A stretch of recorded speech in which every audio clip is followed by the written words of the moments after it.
Assalamualaikum guys and welcome back to my channel. Okay guys, hari ni aku nak sembang benda yang informatif sikit. So aku nak cerita sikit lah kepada mereka-mereka yang tengah berfikir nak beli motor dan maybe tengah fikir nak pertimbangkan sama ada motor naked ataupun sport bike kan. So itulah topik hari ni, nak cerita secara terperinci naked dengan sport bike. Tapi bukan nak cerita benda yang basic. Oh, naked ni tak ada fairing ah. Yang tu semua orang tahu kan. So kita akan selam sikit lah, tapi tak terlampau dalam sangat lah. Sebab kalau aku nak buat video yang betul-betul detail tu, dia ambil masa nak kena buat research sikit. So aku sembang basic setakat yang aku tahu. So kalau ada kesilapan dan pembetulan, dialu-alukan untuk mengkomen di ruangan komen lah. First kali kita cerita dulu pasal sejarah sport bike. Dan sejarah sport bike ni dia akan lead ke sejarah naked bike. Okay, suatu ketika dulu, zaman-zaman sebelum perang ataupun selepas perang dunia dulu lah, masa zaman tu dia orang naik motor biasa, motor standard, motor biasa. Dan motor biasa ni, motor standard ni sebenarnya motor naked ni lah. Ni lah motor yang kategori standard. Kita orang Malaysia ni kita beranak-beranak kita dah nampak Kapcai kan. Kita nampak Kapcai, so kita anggap Kapcai ni lah motor biasa. Segala jenis motor yang ada tank kat sini ni kita anggap sebagai motor besar. Yang tu kita punya culture lah kan. Sebab kita beranak-beranak tengok Kapcai kan. Tapi sebenarnya Kapcai ni motor luar biasa. Dia kategori underbone. So motor yang paling biasa ni standard motor tu lah, macam motor naked tu lah. Lepas tu pula dia orang berlumba dengan motor ni. Dia orang berlumba dengan motor ni. Antara perlumbaan yang terawal satu ketika dulu adalah Isle of Man tu lah. So dia orang berlumba.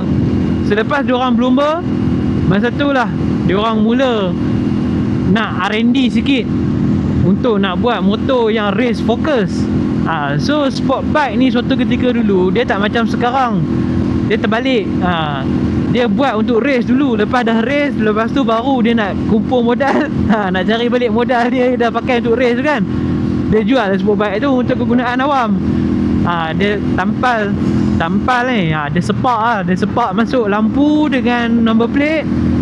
And then dia jual dekat orang awam, guna dekat jalan raya kan. Padahal benda tu dicipta untuk race kan. Tapi kita ni minat cosplay kan. Kita nak cosplay sebagai racer. Apa salahnya kan, minat kita kan. So kat situlah datang pula trend sport bike. Sport bike ni adalah sport bike yang betul-betul race focus lah. And then bila orang dah pakai sport bike, tiba-tiba low side lah, accident melanggar dengan orang lah, fairing tu pecah kan. Fairing tu pecah, nak repair mahal. Ataupun pakai sport bike tak ada accident, tak ada apa, tapi setiap kali nak pergi servis, apa-apa benda nak kena repair yang melibatkan nak kena buka fairing, harga jadi mahal. Tambah-tambah belah UK lah. UK ni korang faham lah, cuci pinggan pun gaji dah mahal. So upah nak buka fairing tu memang sangat mahal. Walaupun kalau dekat negara kita ni, kalau benda tu free, tak keluar modal, kita charge tinggi, customer akan komplain. Sebab apa? Sebab dia tengok benda tu tak keluar modal, tapi dia tak nampak yang tenaga kita guna tu, dia tak nampak. Itu standard Malaysia lah. UK tak macam tu. UK ni kalau korang pergi kedai makan, harga dia mahal nak mampus. Tapi kalau korang beli bahan mentah murah. Sebabnya gaji yang mahal sebenarnya. Tapi aku bukan nak cerita pasal tu. So kat situlah wujud satu trend baru. Trend baru ni dipanggil trend naked. Bila dia orang bogelkan dia orang punya fairing. So bila tengah berbaju, tiba-tiba dibogelkan, jadilah naked.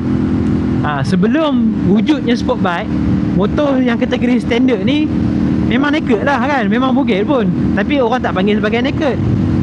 Orang panggil motor. Itu saja. Benda ni apa? Benda ni motor. Tapi bila dah wujud satu trend, trend pakai fairing, dan bila dinyah fairing dia tu, dia jadi naked lah. So apa yang membezakan motor standard dengan motor fairing asalnya lah? Motor standard ni dia punya position, dia punya ergonomik, dia punya rider triangle lebih neutral. Sebab dia motor standard, dia untuk all rounder, semua benda dia boleh buat. So dia lebih neutral. Sementara sport bike ni dia lebih race focus.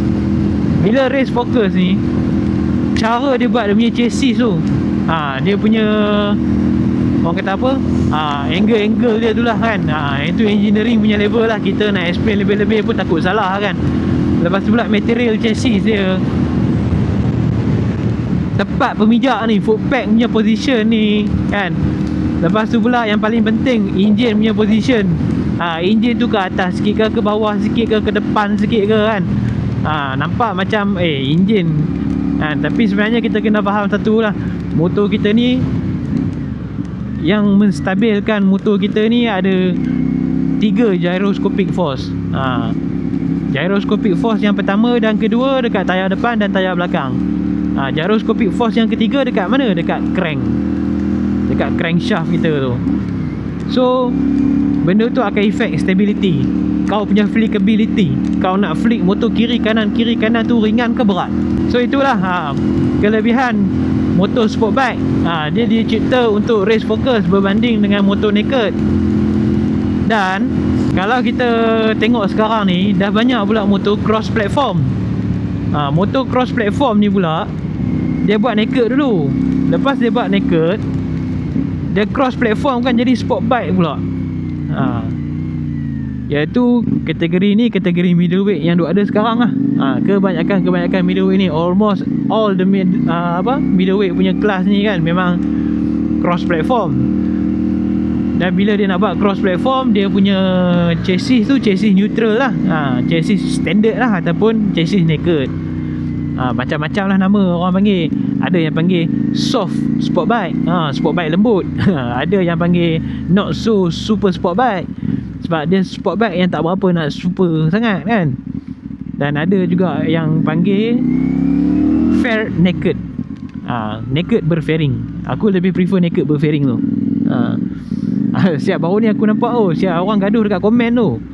GSX-AR masa tu baru launching kat Malaysia. Ada orang komen cakap benda ni lah. Cakap benda ni bukan sport bike. Lepas tu satu brother ni hentam dia lah, cakap benda ni memang sport bike. MCN pun dah cakap dia the best sport bike of the year lah, apa benda lah.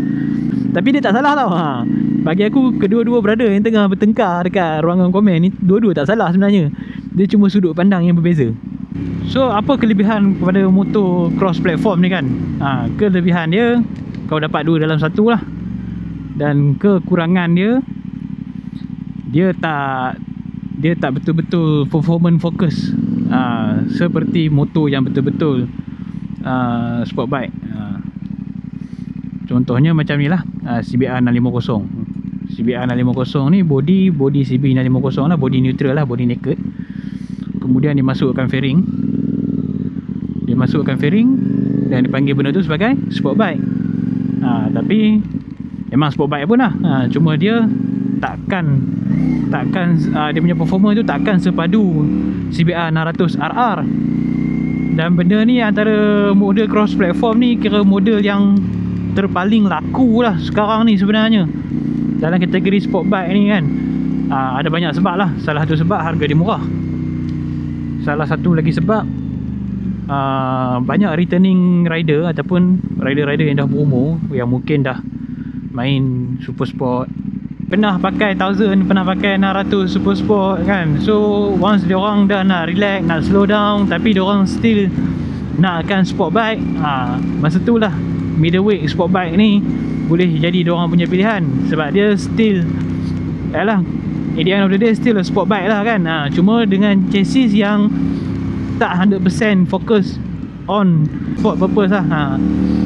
Ataupun rider-rider yang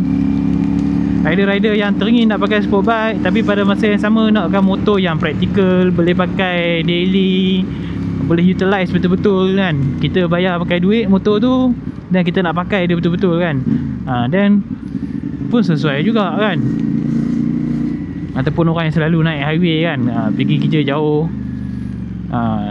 nakkan satu keselesaan naked bike, tapi pada masa yang sama nak akan kebolehan sport bike kan. So tu model cross platform lah. Dan satu lagi cross platform yang aku suka lah, ni aku punya favourite lah, adalah motor yang asal daripada sport bike kemudian dia dibogelkan. Ni cerita pasal naked sebenar tadi tu lah. Dia dibogelkan menjadi apa, naked bike. Dan salah satu motor yang aku terpaling minat dalam kategori ni tak lain tak bukanlah Triumph Street Triple 765 RS ataupun R, tak kisah, salah satu lah. Sebab dia asal daripada Daytona 675. Daytona 675 ni Triumph punya super sport lah.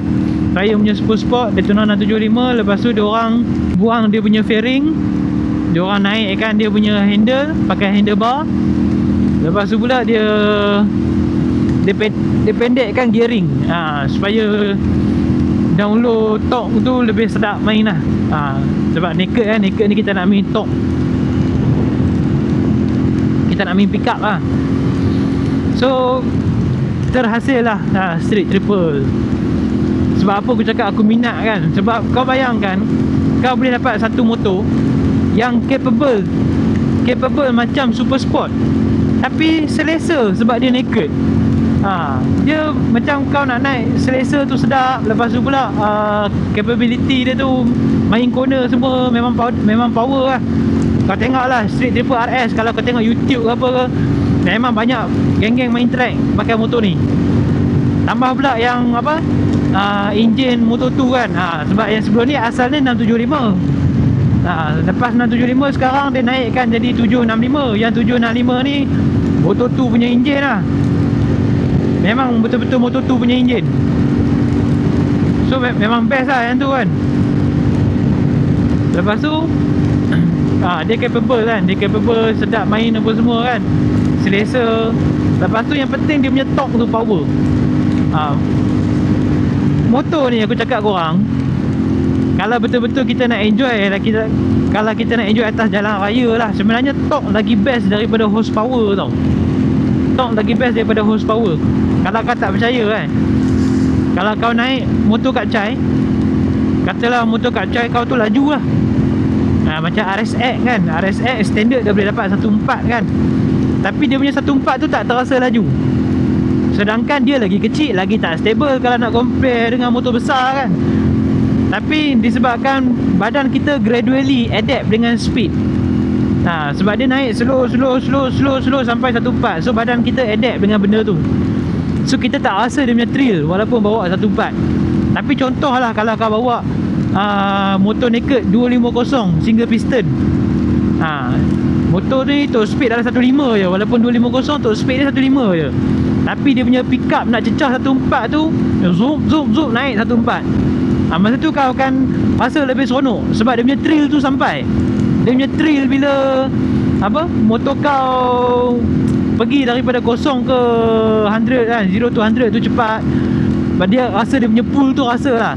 Tapi taklah rasa serasa motor sisi besar kan. Aku bagi contoh je lah, sebab kita nak compare Apple to Apple pun tak ada kan. Tak ada kat Chai 250 single piston kan. Kalau ada boleh lah sembang kan. Tapi kalau compare dengan tu lah, motor naked dengan motor besar dengan kat Chai ni, walaupun kalau kata motor tu top speed sama, tapi keseronokan dekat dia punya torque tu akan terasa pada motor besar. Dan sebab tu lah aku cakap motor-motor cross platform ni, kalau yang jenis naked ni best sebab dia punya pick up tu sedap, dia punya torque tu power. So at the end of the day terpulang lah kan, kita minat yang mana kan. Aku punya video ni just nak cerita supaya korang tahu, oh rupanya ada beza. Yang tu je lah kan. Sebab selama ni yang kita tahu motor naked ni tak ada fairing, motor sport bike ada fairing kan. Lepas tu kita tengok benda tu nampak sporty ada fairing, kita ingat sport bike kan. Lepas tu bila kita beli, kenapa tak seronok macam kawan-kawan yang pakai 1000 dengan 600 lah. Dah jadi macam tu kan. So sekurang-kurangnya ada video-video macam ni, information tu sampai lah. Dan macam aku cakap tadi lah, kalau ada salah silap kita bincang lah secara ilmiah. Sebab aku ni pun, benda ni pun aku dengar dah lama dulu lah, satu ketika dulu lah. Aku pun tak buat research semula sebelum aku buat video ni. So guys, thanks for watching. Jangan lupa like dan subscribe. Dan juga selamat Hari Raya kepada saudara-saudara Muslim. Dan kepada yang non-Muslim sekalipun, selamat Hari Raya juga. Sebab korang pun holiday juga. Kita satu Malaysia semua cuti. Okay, thanks for watching. Assalamualaikum.